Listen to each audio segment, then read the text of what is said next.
Селям алейкум, хайрлах шамлар. Витаю! В эфире телеканала АТР. Вы смотрите информационно-аналитическую программу «Бугунь». В студии для вас работаю я, Гульсум Халилова. Следующие 2 часа в этой студии с гостями, которые подключатся к нам в эфир, мы обсудим основные новости и события на 114-й день героического сопротивления Украины, украинского народа и всего свободного мира российскому фашизму. Я напомню, что мы работаем в прямом эфире. На ваши экраны режиссеры периодически выводят номер телефона +3 8067 63 46 130. Вы можете присоединяться к нам абсолютно бесплатно по Вайберу, либо звоните по скайпу atr.tv. Это наш адрес, если вам есть что сказать. Нам важен ваш голос. И не забывайте подписываться на наш YouTube-канал. Там мы вещаем как в онлайн-режиме, так и выкладываем самые интересные фрагменты из наших эфиров. Выкладываем практически все наши программы в записи. Если вдруг вы их не успели посмотреть в прямом эфире, заходите на наш YouTube-канал, смотрите нас там. И не забывайте обязательно ставить лайки. Это крайне важная поддержка для Первого крымско-татарского. Таким образом, все больше и больше людей смогут увидеть наши новости и программы, которые непосредственно касаются с временно оккупированным полуостровом Крым. Но этот блок я бы хотела начать со следующих актуальных новостей. Премьер-министр Великобритании Борис Джонсон в Киеве сегодня с рабочим визитом. Он прибыл в столицу Украины и встретился с президентом Украины Владимиром Зеленским. На встрече лидеры обсуждали необходимость поставки тяжелого оружия и систем противовоздушной обороны, экономическую поддержку Украины, усиление санкционного давления на Россию, в частности, предложение международной группы Макфола-Ермака, гарантии безопасности для Украины и необходимость компенсации России нанесенного ущерба нашему государству. Глава Офиса президента Андрей Ермак, комментируя визит Бориса Джонсона, написал: «Мы очень благодарны Британии за мощную поддержку. Как говорится, друзья познаются в беде. У нас общие цели и понимание, как их достичь. Украина победит с такими сильными союзниками». Я напомню, что только вчера в Украину с рабочим визитом приехали и встретились с президентом Украины лидеры Франции Эммануэль Макрон, канцлер Германии Олаф Шольц, премьер-министр Италии Марио Драги, а также президент Румынии. Эти и другие вопросы и непосредственно то, что происходит сейчас на фронте, на Луганщині, ми обсудимо з Петром Охотіним, бойцом ЗСУ, політтехнологом. Він зараз з нами на прямому зв'язку. Пане Петро, вітаємо вас. Селям алейкум. Слава Україні. Салям алейкум, героям слава, радий вас чути. Якою мовою зручніше продовжити діалог? Да, пане Петро, вы находитесь в Луганской области. Расскажите, пожалуйста, какие последние новости мы видим в средствах массовой информации, сообщения о том, что очень тяжелые бои продолжаются в направлении Северодонецка. Хотелось бы, конечно, услышать с первых уст. Ну, я скажу о том, что я видел. Я недавно вернулся из боевого задания, находился около села Врубовка. И должен отметить, что в те моменты, когда я находился там, то украинская артиллерия, в принципе, очень отлично работала по россиянам. Учитывая, что, как ни крути, российская армия имеет перевес в живой силе и технике, украинская армия тогда ни метром не уступила. Хотя мы видели, как россияне сначала кроют артиллерией, потом выезжает боевая машина пехоты, где развертываются пехотинцы. Тем не менее, скажем так, пехотинцам не удавалось далеко продвинуться.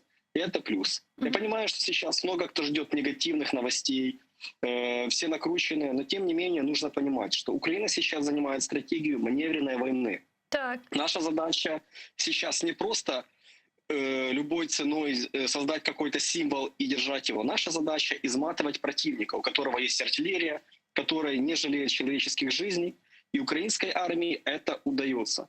В том числе обходными маневрами. Ну, складывается такое ощущение, что вот Северодонецк, извините, я вас перебила, как раз превращается сейчас в очередной символ сопротивления, и некоторые даже начали говорить о том, что Северодонецк — это Мариуполь-2.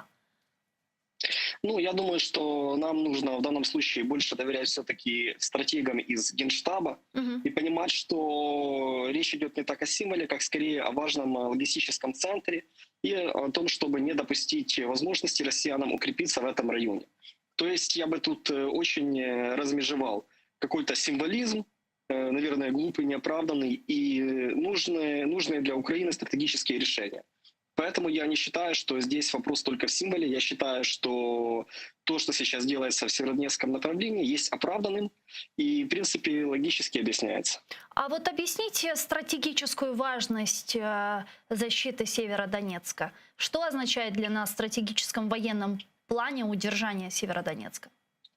Ну, я думаю, что более компетентно будет услышать все-таки представителей, которые имеют больше такой скоуп, видение того, что делается. Как и я вижу, сейчас вопрос идет в том, чтобы противник не закрепился на ударном направлении, и, в принципе, чтобы противник, то есть россияне, не имели возможности более такого логистического клина на нашу территорию. Мы ведь понимаем, что там, где они будут входить, они будут, скорее всего, окапываться, будут туда подвозить припасы и таким образом будут делать дальнейшие попытки наступления. Опять-таки, сейчас часто по телефону общаюсь со своими друзьями, и когда наступление от Киева было отбито, многие не понимают, а зачем же воевать в Луганске, зачем защищать Донецкую область? Нет, Путин показал, что он не может остановиться, и война идет уже 8 лет. И в данном случае, когда мы на этом направлении, на восточном направлении удерживаем россиян, то фактически мы не даем ему возможность повторить наступление на Киев и другие не очень приятные вещи. И опять-таки не даем ему возможности укрепиться на стратегических направлениях и то, что называется военным языком, окопаться, то есть защитить свою технику, сделать свои боевые позиции, и таким образом не даем им расслабиться и сделать маневр вглубь Украины. Ну, как только Российская Федерация начала активную фазу войны против Украины, так-то она длится уже на протяжении последних 8 лет с оккупацией Крыма, вы вступили в ряды защитников Украины. Какой вам за этот период показалась российская армия? Ну, я писал в своих постах и, в принципе, повторюсь нашим зрителям. Во-первых, я против того, чтобы говорить, что российская армия состоит из бомжей и алкашей. С того, что я наблюдал, российская армия действительно не жалеет менее подготовленных солдат, ну, просто укладывает их. Но, к сожалению, есть работа диверсионно-разведывательных групп. И опять-таки, если мы говорим, что российская армия — это армия бомжей и алкашей, мы немножко как бы пренебрегаем тем подвигом, которые делают вооруженные силы Украины, теми решениями, которые принимает Залужный и Зеленский. Потому что мы действительно воюем с армией, и которой командует человек, который делал операцию в Сирии. И, к сожалению, для Российской Федерации операция в Сирии была фактически успешной. И то, как мы сейчас сопротивляемся и фактически не оправдали прогнозов западных экспертов о том, что Украина сдастся за 2-3 дня, это уже большой плюс тем людям, которые управляют украинской армией. И что я еще заметил в российской армии, что они не жалеют средств на радиоэлектронную борьбу и на беспилотники. Дроны камикадзе, то есть такие дроны, которые выпускают взрывчатку по украинским солдатам, действительно работают. Но я не могу сказать, что украинская армия ничем не отвечает. Есть учебно-методический центр по беспилотникам в Киеве. Солдаты с передовой там проходят обучение. И я знаю много успешных кейсов, когда малыми затратами украинские беспилотники наносили урон живой силе Российской Федерации. То есть просто нужно понимать, что противник действительно сильный, действительно старается использовать новые технологии. Ну и это учитывается, и этому удается отпор. А как вы думаете, вот какая сейчас цель Российской Федерации? Потому что с 24 февраля, с начала полномасштабного вторжения, мы видели, как вот их планы по осуществлению так называемой спецоперации очень сильно трансформировались. Сначала они там на Киев хотели наступать, пройтись маршем по Крещатику, не получилось. Потом там Чернигов, Сумы, не получилось. Потом Харьковское направление, не получилось. На Донбассе мы сейчас видим, как вооруженные силы Украины громят в ряде направлений российских оккупантов. И только на Херсонщине им удалось добиться там оккупации этой территории. И то не из-за там каких-то важных боевых действий и там крутой спецоперации, стратегической и так далее, а просто из-за банальной зрады некоторых украинских чиновников. И все же, как вы думаете, вот какая их сейчас нынешняя цель, куда они пойдут, чего они пытаются добиться сейчас? Ну, в принципе, Путин еще в 2008 году, когда была война России с Грузией, четко обозначил стратегию, что их стратегия уничтожать инфраструктуру соперников и командно-наблюдательные посты. В принципе, это Российская Федерация и старается делать. Если говорить по задаче, то, в принципе, мы наблюдаем, и это не секрет, что Россия модернизирует свои планы, модернизирует свою тактику. Действительно, конец февраля, начало марта – это был план такой дранг на Киев, то есть наступление на Киев. Но этот план успешно был сорван украинскими военными и теми людьми, которые давали оборону. Потом все трансформировалось в попытку восстановить контроль над Донецкой и Луганской областями, но благодаря защитникам Мариуполя, я надеюсь, что все-таки их вернут в Украину, этот план был сорван, и фактически Путину это не удалось. Конечная цель, конечно, я не буду скрывать, и все ее понимают, это то, что Путин называл денацификацией, демилитаризацией. И мы видим, что Российская Федерация пренебрегает международными нормами ведения войны, и под денацификацией и демилитаризацией Украины подразумевает геноцид, который мы наблюдали в Ирпене, в Буче, в Мариуполе, и другие такие неконвенционные методы войны, в том числе с гражданским населением. И в данном случае это очень плохо, я думаю, что международное осуждение будет. Опять-таки мы помним, что была смена руководителя этой атакой на Украину со стороны Российской Федерации, и почерк тоже поменялся. То есть если сначала это была попытка массово и быстро зайти в некоторые населенные пункты, сейчас это война на истощение. И я бы сказал, что то, что делается на военном театре военных действий, это только маленькая часть того, что делает Российская Федерация. Мы видим, что они работают с информационно-психологическим фактором. В частности, распускают слухи о том, что украинские беженцы в Польше и Чехии живут лучше поляков и чехов. О том, что как бы украинцы сбиваются в банды и угрожают мирным европейцам. Это все часть информационно-психологической борьбы, с которой работает Россия. И тут я буду признателен украинским волонтерам, которые вынужденно живут в Европе, информируют европейцев о этих методах борьбы и доносят им правду про Украину. Второй фронт – это, конечно, экономический. И то, что Российская Федерация блокирует украинское зерно, то, что в местах боев, где фактически растет пшеница и другие агрокультуры, эти поля усеиваются фосфором. Кстати, о фосфоре я впервые читал в дневниках времен Первой мировой войны. Тут опять фосфор появился. Это часть такой экономической стратегии, показать, что Украина failed state. И, в принципе, мы видим, что украинская власть доносит всему миру, что нельзя договариваться с оккупантом и нельзя торговаться с теми, кто просто отобрал, украл это зерно. Таким образом, то, что мы видим на военном театре действия, надо смотреть на это немножко шире. Ну, я так понимаю, что наши зрители это видят также. И мы видим, что политический фронт Украины, украинская дипломатия очень активно работает. И сегодняшнее решение Еврокомиссии как раз лучший аргумент к этому. Потому что после этого решения нам дадут план, который мы должны выполнить. И это уже не будет какое-то абстрактное обещание. Это будут конкретные шаги. Но это гарантирует нам вступление Украины в Европейский Союз, такое решение Европейской комиссии о предоставлении нам статуса кандидата ЕС? Я думаю, что да, и тоже общался со своими знакомыми в Киеве, которые работают по юридической части. И есть прецеденты, когда территория некоторых стран была временно оккупирована, но тем не менее эти страны принимались и в НАТО, и в международные структуры. Речь идет о Федеративной Республике Германии и Германской Демократической Республике в частности. Мы же помним, что вопросы по вступлению ФРГ в НАТО и потом даже представление членства ООН очень долго оспаривались, потому что существовала также ГДР, которая на это претендовала. И сейчас активно изучается вопрос, как Украине сделать юридическую базу для того, чтобы была возможность вступить тем частям Украины, которые контролируются Киевом, с тем, чтобы потом освободить и другие территории. Соответственно, если мы будем членами Европейского Союза, то есть языком экономики, строчкой в бюджете для возобновления инфраструктуры, для экономических программ, для образовательных программ, то это уже будет создавать то, что языком политики называется престиж. Быть частью Украины будет более престижно. И это уже, опять-таки, политический фактор для того, чтобы территории, которые оккупированы Россией, возвращались, чтобы у людей была мотивация делать еще больше отпора российским оккупантам.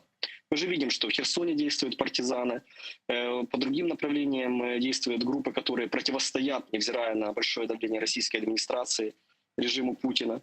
И это часть нашей борьбы. Мгм. А скажите, это каким-то образом может коррелироваться с гарантиями безопасности, вокруг которых сейчас разговаривают многие наши западные партнеры, и то, на чем настаивает Украина? Вот гарантии безопасности, о которых мы говорим, они в каком виде должны быть нам предоставлены?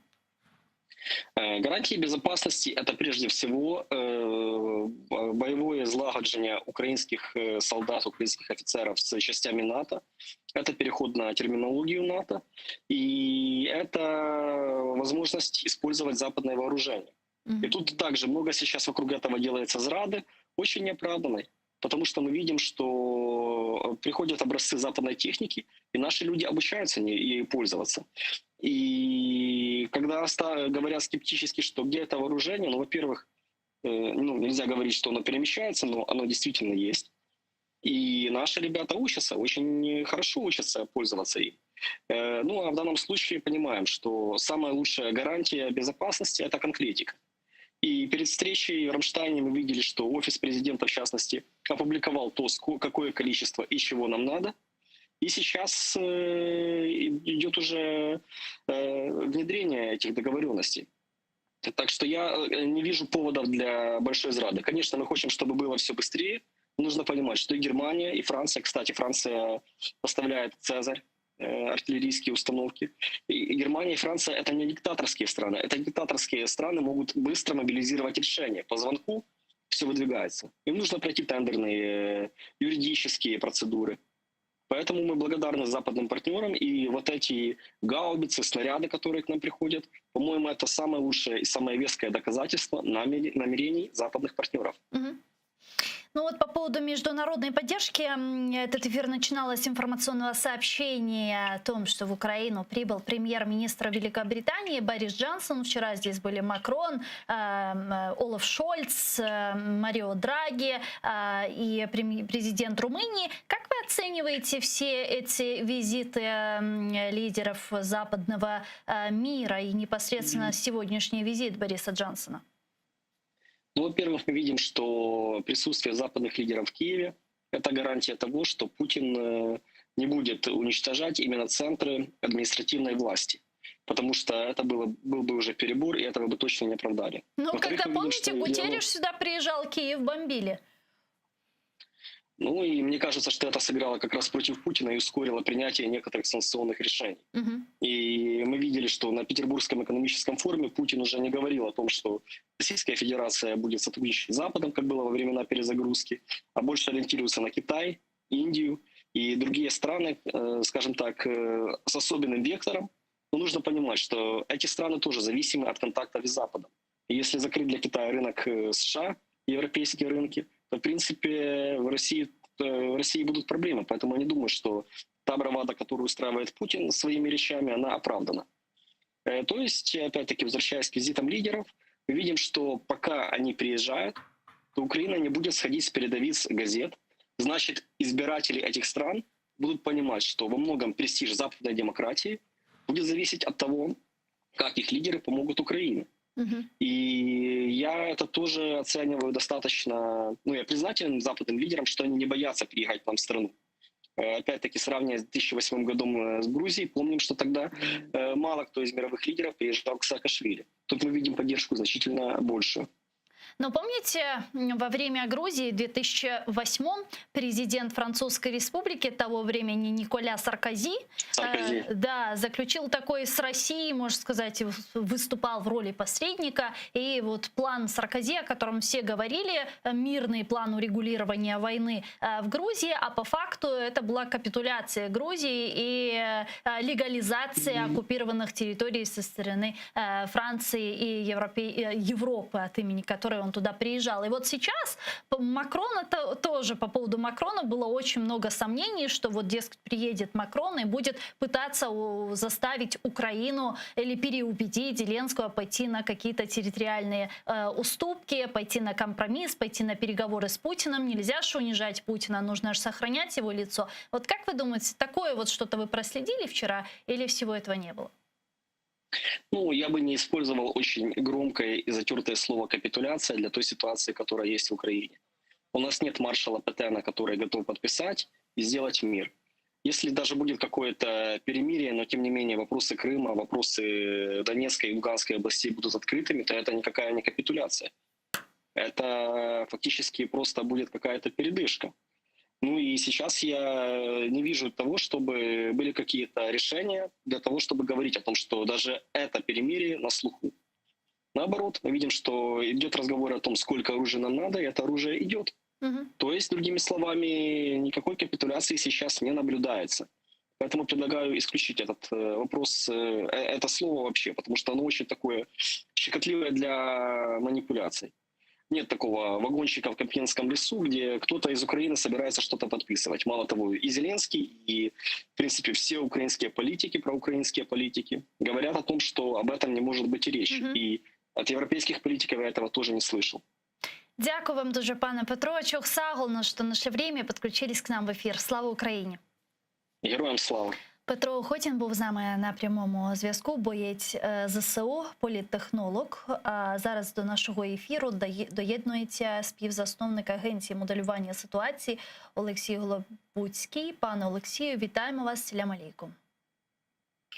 Алейкум салям, витаю. Пане Алексею, наверняка вы видели сегодняшнее заявление российского фюрера Путина, который выступил на Петербургском международном экономическом форуме, сделал ряд очень сумасшедших заявлений из серии, цитирую: «США, объявив победу в холодной войне, объявили себя посланниками Господа на земле. Западные лидеры мыслят категориями прошлого века и пытаются противодействовать ходу истории. Санкции против России безумные, бездумные. Европейские лидеры сами нанесли своей экономике серьезный удар. Мир может жить без войн и конфликтов, и мы знаем, как это сделать». Наверное, самое сумасшедшее заявление Путина, которое сегодня прозвучало. Ну и он сказал, что настоящий успех возможен только тогда, когда связываешь будущее свое и своих детей со своей родиной. Ну вот, что вы скажете, что вы прочитали между строк заявлений Путина? Ну, честно говоря, ничего интересного, ничего такого нового. Ну, он идет по пути создания закрытой автаркии на месте России. Как бы. Ну, насколько это будет успешно, покажет время. Ему не получится создать там сталинский вариант страны, КНДРовский вариант, ну, просто нереально. Поэтому. А такой огромный Иран, который винит во всем...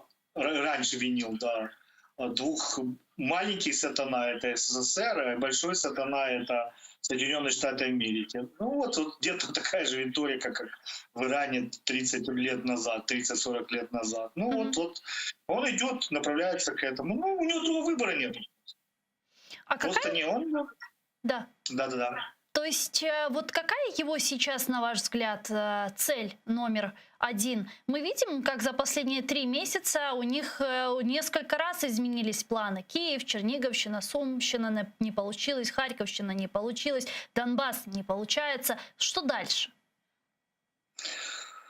Ну, дальше множество вариантов есть. Слушайте, как говорит все люди, которые его знают и работали с ним, он неплохой тактик, но плохой стратег. Да? Тактически, ну, смотря что мы... Понятно, что он хотел бы уже захватить Киев, захватить, там, решить проблемы, но для него не катастрофически сейчас ситуация складывается. Так. Он укрепил свою внутреннюю власть в России, он вообще, как говорится, уничтожил любой намек на сопротивление. Общество и элита вынуждены или проявлять уже активно, уже просто не влазить в политику уже не подходит, нужно проявлять лояльность. Общество и элиты массово делятся на тех, кто проявляет лояльность, и тех, кто сбегает просто из России. Да? Что он сузил теперь деньги ресурсы можно только в России получать соизволения государства, то есть Путина. Уже нету даже основы для какого-то сопротивления экономического, допустим, да. То есть вот, как бы все это пока, и, понимаете, у него главная цель, я-то не сторонник бредовых идей о том, что вот он, то есть он может немножко, как это сказать, немножко приболеть из-за возраста, ментально идеи там Второго Советского Союза, Российской империи, но все это, мне кажется, декорации для того, чтобы скрыть главное, да. И что сложнее всего скрыть? Это то, что человек 22 года у власти, и он не хочет эту власть ни в коем случае отдавать, он хочет умереть на этой должности, да. Так, и единственный выход сохраниться на этой должности — это просто постоянно со всеми вокруг воевать? Ну, на данном этапе развития, да. На данном этапе развития России и режима, да, другого выхода нет. Мгм. Концепцию развития самой России он ни ментально, ни интеллектуально, ни физически, ни по возрасту предложить не может, да, и не мог, в принципе, уже последние лет 10. Он может предложить только вариант, вот, который, в принципе, нравится русскому народу, который ему аплодирует. Аплодировал в 2014 году, аплодирует сейчас, да, это экспансия. Мы обижены, мы самый духовный народ на всей планете. От нас хотят что-то там, не знаю, что-то с нами сделать, да, гей-парады проводить, там детей отдавать в мужские семьи или что-то. Ну, вот здесь бред, который несет вот это все время, да. Мы охранители консервативных ценностей, и мы должны, ну, грубо говоря, бороться за это. И вот он борется, да. Пане Олексію, а как вы думаете? Да. Да, будь Я ласка, я слушаю. вас перебила, извините. Да ничего, да. А как вы думаете, а насколько далеко он может зайти с этой экспансией? Помните, еще до начала широкомасштабного вторжения Кремля в Украину, там вот он пытался добиться через шантаж и угрозы, стягивая свое железо к границам Украины, каких-то политических преференций со стороны Запада, склонить там Украину выполнять Минские соглашения, по сути создать вот такую конфигурацию, выдвинул эти так называемые гарантии безопасности к Североатлантическому альянсу, на что получил пощечину и четкое «нет». И так получилось, что у него не осталось никакого другого выхода, кроме как напасть на Украину и, собственно, идти вот на этот безумный шаг. Вот на какие еще дальнейшие безумные шаги он может пойти? Куда еще дальше? Насколько далеко он может зайти с этой игрой? Ну, понятно, да, ему сказали нет, и в определенной степени его поставили в ситуацию. Тут я, ну, как бы несколько сторонник, несколько другой идеи, я об этом писал до войны. Его поставили условие, что ему надо выйти войной, как бы, да, потому что все остальное. А война для Запада, для некоторых западных стран, не для всех. Для Соединенных Штатов, Великобритании, там, Польши, тех стран, которые реально видят опасность России, это возможность решить проблему России более быстро, более эффективно, к сожалению, за наш счет, понятное дело, да, чем дальше пытаться его давить на него, там, и вот, ну, грубо говоря, вот тем, чем он занимался весь прошлый. Да. Дальше зависит много от нас, от Запада. То есть сейчас это уже синергия. Мы видим ситуацию, да, что Запад не однозначен с точки зрения, что делать дальше. Да. То есть нам не дадут погибнуть, это уже ясно. Мы сами себе не дали погибнуть. Да. Мы показали возможность, что Украина может бороться. Нам будут помогать всячески. Но понятное дело, что через какое-то время, через месяц, через два мы станем в полную зависимость от Запада. Это понятное дело. По финансам, по вооружению, по всему остальному. И тут уже будет решаться, как Запад хочет дальше строить свою стратегию по отношению к России. А безумные ходы Путина, это будет зависеть, естественно, ну вот для Соединенных Штатов, Великобритании и других стран именно то, что Украина выстояла и Украина воюет, это и есть определенная гарантия того, что более безумных шагов делать уже не будет.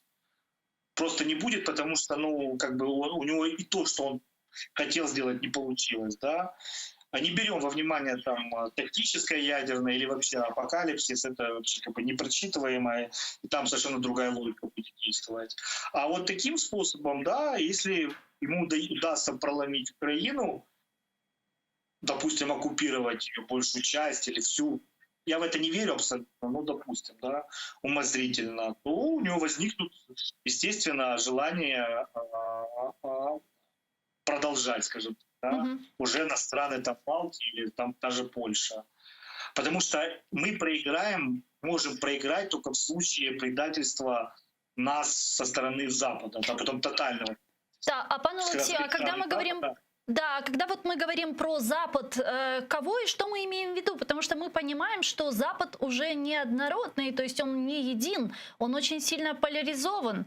Мы видим страны старой Европы, Франции, Германии, которые, с одной стороны, нас поддерживают и с политической, дипломатической, финансовой, там, военно-технической стороны, но при этом они не отказываются от торгово-экономических отношений с Россией, полностью, скажем так, не отказываются и хоть и не напрямую, но покупая российский газ, фактически финансируют Кремль и ту войну, которую они сегодня ведут против Украины и против всего свободного мира. Мы видим страны новой Европы, Польши, Балтии, Румынии, которые понимают, что они могут стать следующими. Мы видим Великобританию со своей четкой позицией, мы видим Соединенные Штаты Америки. Вот что вы скажете по этому поводу? Ну, во-первых, Запад никогда не был однородным. Как бы то, что Германия занимает сейчас, она занималась значительно большим, более жестком противостоянии западного мира с Советским Союзом. Да? И американцам это и в 70-х годах не нравилось, что ФРГ торгует газом и нефтью с Советским Союзом. Поэтому тут ничего нового в истории абсолютно нет. Запад солидарен в том, я думаю, что это есть. Уверен, что вот эта позиция, она отображает все страны Запада, что с Россией в ее виде, в ее таком милитаристском, агрессивном виде надо покончать, как говорится. Да? Вопрос только в тактике, да? Когда, как, какими усилиями и так далее. Тут, конечно, у всех совершенно разные взгляды. Потому что Соединенные Штаты, Великобритания, допустим, они вообще практически не зависят от России. Ни по энергоресурсам, ни по другим как бы вещам. Да? Старая Европа, как вы называете ее, там, Германия, Франция, там, другие страны, они очень сильно зависят энергетически от России. И они не могут по щелчку пальцев, так сказать, просто перерезать провод, потому что в отличие от Путина, они это подотчетны своему населению. Да? И население и так пока еще тихо, но жалуется, да? А так оно может взвыть как бы от этого всего. Они это откладывают на год, два, три. Есть та Европа, которая знает, что такое российская агрессия. Это Балтии страны, Польша, Восточная Европа. Да. Они готовы наступать там, на свои интересы экономические, да, страдать, потому что они стратегически понимают, что с Россией надо что-то делать. И естественно, это совершенно разные концепции. Проблема в том, что да, к сожалению, у нас просто есть психологическая проблема в Украине. Воюем мы сейчас, гибнут сейчас наши люди, да, сотни наших людей, разрушают города сейчас. И, естественно, мы хотим, чтобы все произошло сейчас, да.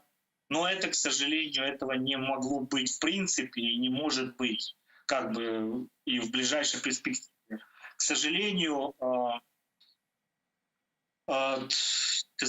нам надо понимать реалии современного мира и понимать, что, во-первых, слава Богу, что нам помогают, слава Богу, что нам дают то, что дают, да, и то, что интересы Запада и разных западных стран не всегда будут совпадать с интересами Украины во многих вопросах. Но вот есть еще одна страна, которая стратегически очень важная для нас, да и в военно-техническом плане у нас очень серьезные с ними взаимоотношения. Это страна-лидер, можно сказать, в Черноморском бассейне, Турецкая республика, которая вот с одной стороны нас поддерживает, а с другой стороны и не хочет портить отношения с Россией. У них там серьезные торгово-экономические отношения и так далее. Вот что вы скажете по поводу Турции, по поводу попыток Турции стать вот посредником между Россией и Украиной в урегулировании этой войны? Я всегда скептически относился к так называемой турецкой помощи. Ее помощь, она продает, она же не бесплатно нам отдает эти господи, как они, ну, Байрактары, беспилотники, да. Байрактары, да. А, И посреднические услуги, они тоже как бы не просто так. Это поднимает престиж Турции в регионе. С Россией они дали, то есть, грубо говоря, они ничего не сделали в санкционном плане против России по-настоящему, учитывая все-таки статус Турции. Да, Турция — это страна НАТО. Это не просто какая-то страна, это страна НАТО. В принципе, как заявляет Россия, это идет война не просто с Украиной, а идет война с НАТО, да? Потому что НАТО типа вооружает, там, и помогает и так далее. Да, с Поэтому- инфраструктурой НАТО они называют это. Ну да, и я понимаю, что вы как бы у вас симпатии значительно больше к Турции, чем хотя у меня тоже тюркские есть корни, но Ну, мы понимаете, абсолютно объективны в этом вопросе. Просто Понимаете, давайте я не будем хочу объективными, да. это страна, которой мы стремимся в Европу. Турция давно уже кандидат в Евросоюз, но она только деградирует в этом плане, да. Там с демократией все хуже и хуже становится. Это говорят об этом европейцы. Там есть лидер авторитарного плана, который прекрасно понимает Путина, который пользуется ситуацией, как бы, да. И если ему будет выгодно помогать нам, он будет помогать нам. Будет выгодно помогать России, он помогает России. Будет выгодно помогать и тем, и другим, как он сейчас делает, он будет это делать. Поэтому тут как бы роль большая Турции, но надо понимать, что она не защищает интересы Украины, Турция, да, она защищает свои собственные интересы исключительно, как бы, да. И в том торге, который постоянно происходит, очень часто и наши позиции сдаются, понятное дело. Часто поддерживаются, да, тоже нельзя отрицать. Но это не европейская солидарность, да. Даже там самые скептически относящиеся к нам европейское государство все-таки понимают, что мы боремся за те ценности, которых они живут, да, так или иначе. Я не думаю, что человек, который попирает демократию в течение десятилетий, разделяет, как говорится, вот это стремление наше к европейским ценностям. В Стамбуле, в Анталии, в Анкаре было очень много встреч и переговоров украинских и российской делегации. Последние переговоры прошли в Стамбуле, если я не ошибаюсь, да, в Стамбуле. Вот что вы думаете по поводу этих переговоров? Вообще, есть ли перспектива переговорного процесса, в результате которого будет урегулирована эта война и Россия полностью капитулирует? Ну, в этом много вопросов. Во-первых, для того, чтобы Россия капитулировала, она должна проиграть в войне. Притом в глобальном смысле. Да, я пока оснований для этого не вижу в ближайшей перспективе. То, что может быть перемирие, да, и в это я верю, потому что,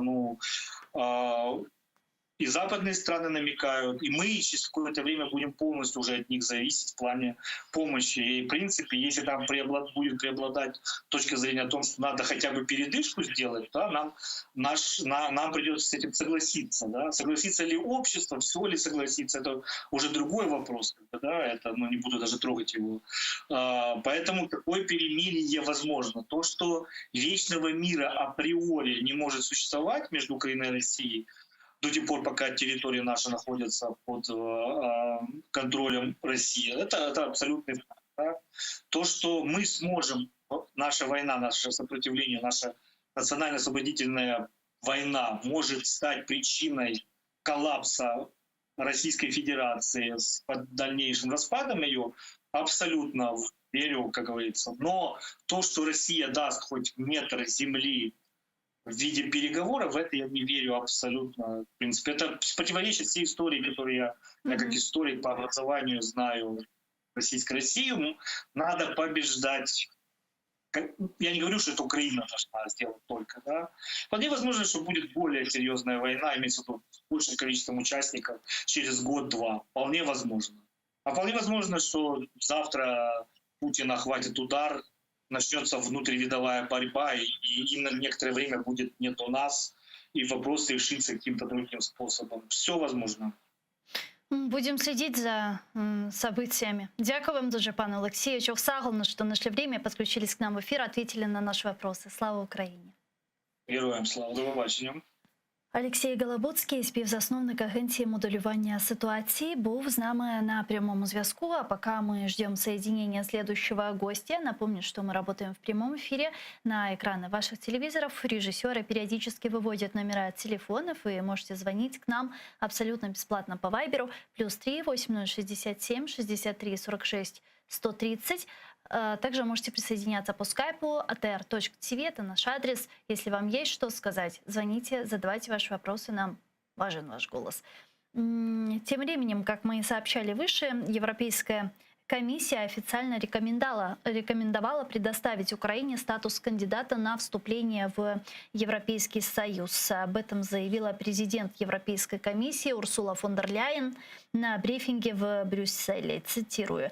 Комиссия рекомендует Совету, во-первых, предоставить Украине европейскую перспективу, а во-вторых, предоставить статус кандидата. Конечно, с пониманием, что страна выполнит определенный набор дальнейших важных реформ. Конец цитаты. В заявлении Еврокомиссии говорится, что Украина в целом продвинулась в достижении стабильности институтов, гарантирующих демократию, верховенство права, право человека, уважение и защиту меньшинств. Также отмечается, что Украина продолжила хорошие макроэкономические результаты, демонстрируя достойное внимание к макроэкономической и финансовой стабильности, требуя продолжения амбициозных структурных экономических реформ. С нами сейчас на прямой связи Сергій Грабський, військовий експерт, полковник запасу, учасник миротворчих операцій Косово та Іраку. Пане Сергію, вітаємо вас. Селям алейкум, слава Україні. Алейкум ассалам. Героям слава. Добрый вечер. Добрый вечер. Пане Сергею, как вот на 114-й день, по вашим наблюдениям, выглядит карта последних боевых действий в Украине? Каковы перспективы и шансы вооруженных сил переходить в контрнаступательные действия? Ну, з вашого дозволу почну з кінця. Ми поки що не говоримо про перспективи переходу у тотальний контрнаступ українських Збройних сил, тому що для цього поки що немає підстав. Зараз українські Збройні сили ведуть стабілізаційні операції з метою ліквідувати можливість противника здійснювати якісь наступальні акції. І фактично зараз ми спостерігаємо буквально кілька локацій, де ведуться активні бойові дії. Звісно, найбільш активні бойові дії зараз спостерігаються в районі Сєвєродонецька, Лисичанська. І я би більше сказав в трикутнику Сіверськ, Сєвєродонецьк, Бахмут.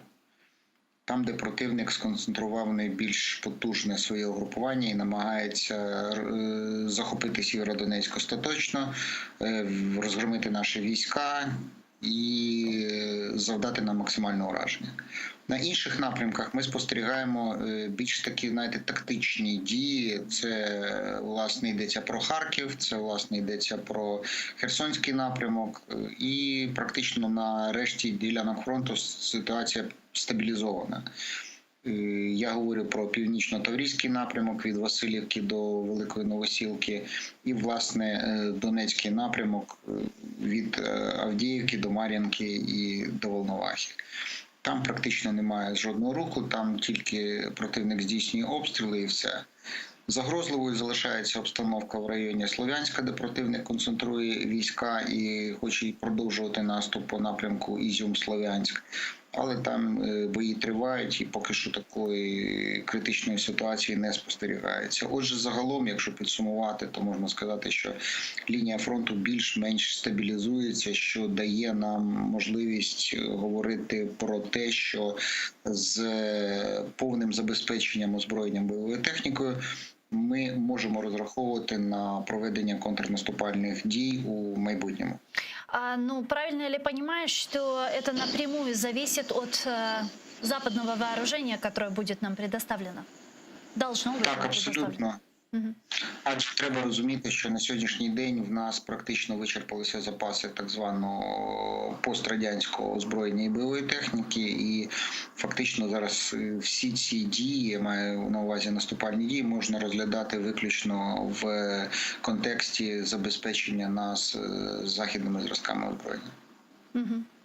Если мы говорим о вооружении, которое нам сегодня необходимо, какое именно это вооружение и на какой период мы можем рассчитывать, то есть когда мы сможем получить это вооружение, по-вашему? Ну, ви знаєте, динаміка зараз така, що ми вже отримали достатньо велику кількість озброєння. Ми вже говоримо про десятки танків, ми вже говоримо про десятки артилерійських систем. Зараз починають надходити системи залпового вогню. Ми продовжуємо отримувати безпілотники різного спектру дій, від бойових до розвідувальних. Ми продовжуємо отримати контрбатарейні радари. Тобто зараз ми отримуємо техніку, яка дозволяє нам стримувати, активно стримувати ворога. Натомість треба розуміти, що нам потрібно буде більше бронетехніки для здійснення проривів. Нам потрібно буде більше сил та засобів протиповітряної оборони для того, щоб прикрити дії наземних військ. Можливо, в перспективі ми говоримо про отримання авіації, адже треба розуміти, що радянська авіація практично вичерпана. І якщо ми говоримо про авіацію, йдеться про авіацію західних зразків. Тобто це те, що дозволить нам говорити у майбутньому про можливість здійснення широкомасштабних контрнаступальних операцій.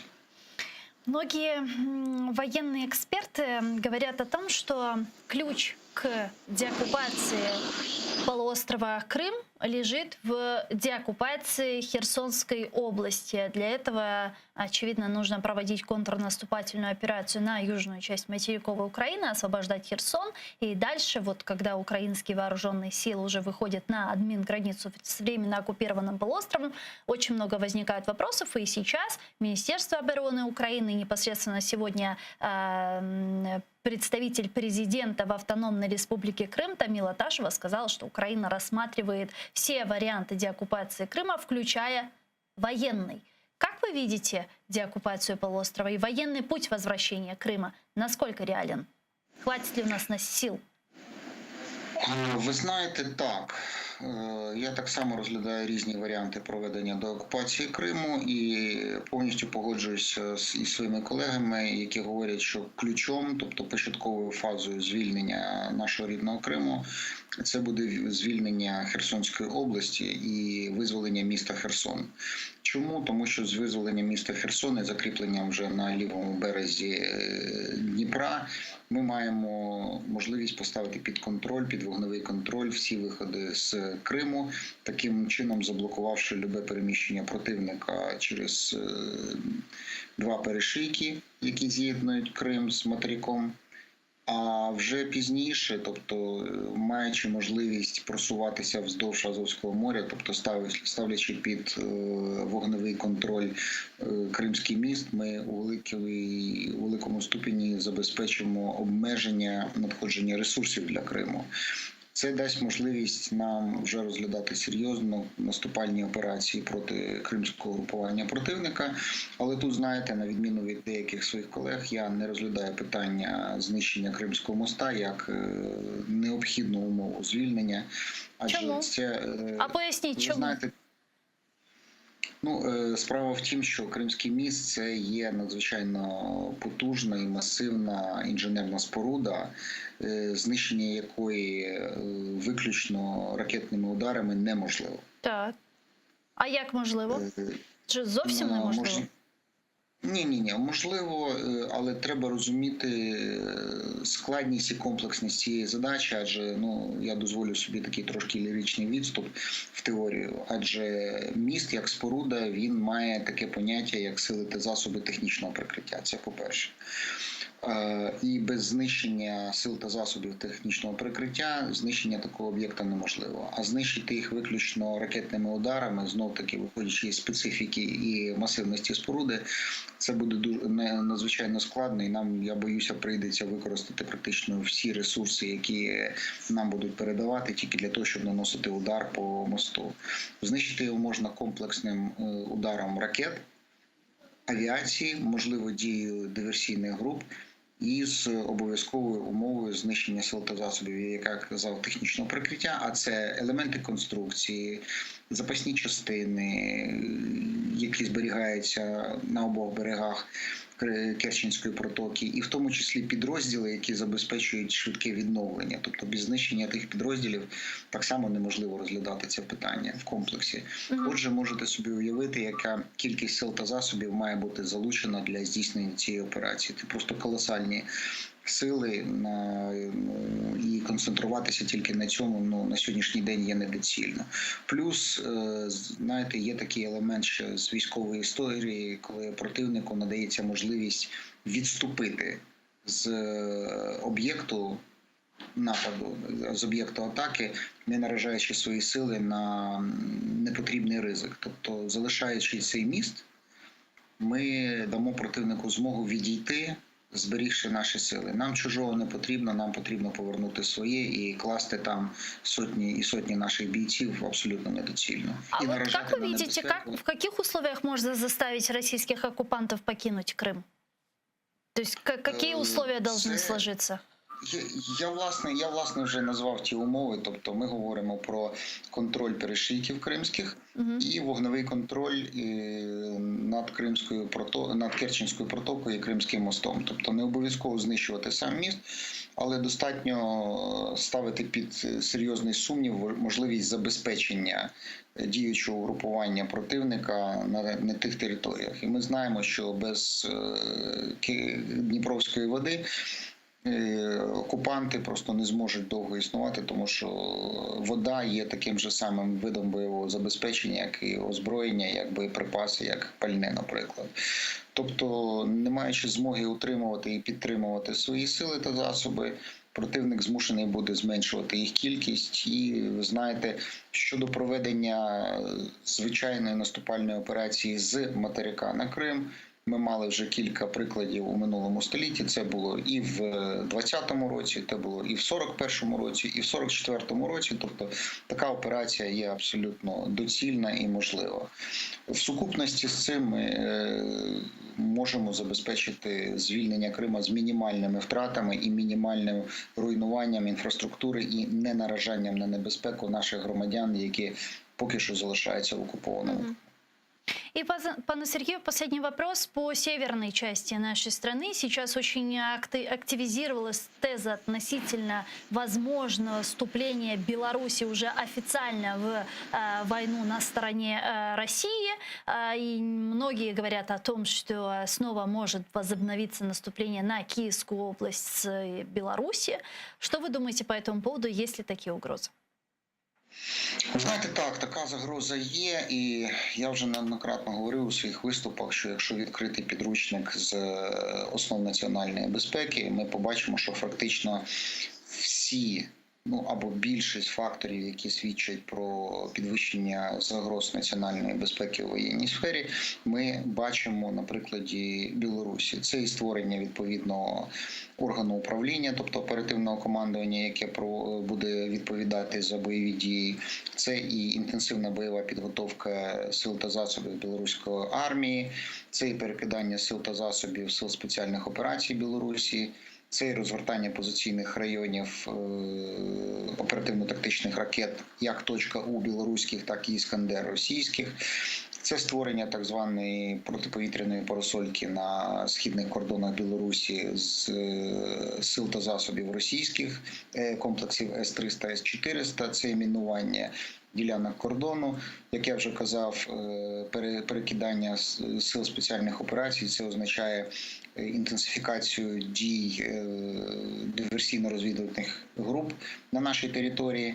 Це і передислокація авіації. Є єдиний нюанс, поки що, який не відповідає стандартам, тобто ця кількість і якість військ, яка сконцентрована на білоруському напрямку, якщо можна так сказати, що ставить під сумнів негайну можливість проведення таких операцій. Тобто я можу передбачити можливість більш інтенсивного застосування російської або білоруської авіації проти наших північних районів. Я кажу про напрямок в основному Ковель, Сарни, Коростень. тому що через ці вузли проходить основна комунікація. Натомість безпосередньої загрози на наступному тижні, наприклад, або через 2 тижні наступу білоруських контингентів або білорусько-російських підрозділів разом поки що не проглядається. Але ситуація залишається надзвичайно складною. Дякую вам дуже, пане Сергію. Чухсагол, что наше время и подключились к нам в ефір. Слава Україні! Героям слава! Сергій Грабський був з нами на прямому зв'язку. Військовий експерт, полковник запасу, учасник миротворчих операций в Косово та Ираку. А я с вами не прощаюсь. Мы сейчас переходим на информационную программу «Заман». Наши журналисты расскажут вам о самых последних и актуальных новостях на украинском языке. А после мы вернемся в эту студию и продолжим информационно-аналитическую программу «Бугунь». Не переключайтесь. Коршкенчик.